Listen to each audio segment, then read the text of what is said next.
QDIS di kuréel gi lëkkale jullit yi ci Sénégal wareefam rekk la dox bi mu jógee ne way politique yi danoo war a siife ab sart ngir tënku ci jàmm. Sénégal ak li ñu koy bàkke réewu démocratie yépp bu demee ba lu mel nii amagu fi woon boobu ba léegi firnde la ci ne wax moo fi mën jëf ndax bu mbir yi tegu woon kon kenn du jéem a àtte kenn ci làngu politique gi tey wante lu bari dafay jaar moo indi lii tey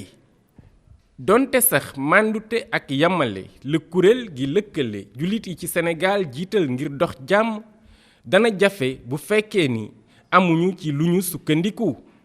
lu mel ne ci li fi jot a xew ci politique bi président Macky Sall toogee ba léegi ñu gis ci jaay doole ci yu bari yu ñu waroon a waxtaane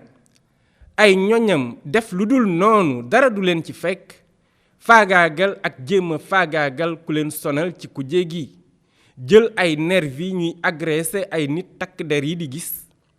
ay ndamu woote yu ñu génnee usine ay député yu dumooyu askan wi di waate président rekk ay ndëgg sërëx ak i plan nguuru ak yaataa yumbe war naa des de waaye Sénégal moom nu ñu koy def ci loolu lépp kon mu mel ne fii kóolute ci njiit li moo des tax na yu ci bari dafay mujj mel ne lépp dafa jaare tàbbi géej dialogue politique ak dialogue national bi ñu fi doon wax firnde la ci QDIS donte sax jubluwu ci kenn jekku ci moroomam wante dafa mel ne ci ñii ci nguur gi la mbir yi nar a gën a yombe ci ñoom ak seeni pexe ndax am na yu ñu tàmmal nag yu ci mel ne di wax muy dañ walla ñu xaar ko fii mu fële fee lii de moo tax Ousmane Sonko jàpp ne sart bi fa muy mujj du neex Sonko mi nga xam ni bu amul woon Sénégal gu tumuranke dana ko créer njariñu tayam ëllëg lay feeñ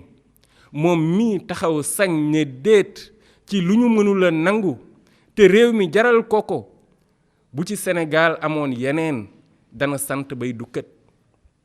dañu doon xaar président Macky Sall mu bayal ñu toolu démocratie sénégalaise wante dañu ko fekk muy roose jardin ay bëgg-bëggam ku jàkkaarloo nag ak ku mel nii nga xam ni li ñu ko joxuñu ko kenn mu waroon a njaboote ñépp wante am péete ba taq ci ripp bu ñu nelaa siifeel jàmm danga laaj lu koy garanti bu weesoo Ousmane Sonko diggante diine ak politique ci Sénégal laajaat na taxaw seetlu ndax lu warul a mën a nekk da cee xew ñu gis ne ñi ciy politique bi ñépp bu ñu leen boolee nguur geeg kujje gi ak ñi leen topp duñu tekki lu bari boo leen méngale ak nga dajale këru diine yi ak ñi ci jokk muy loo xam ni war nañu xalaat ci réew mu tudd Sénégal nga xam ni kenn waru la mën a xalaat dugal ko ci poosam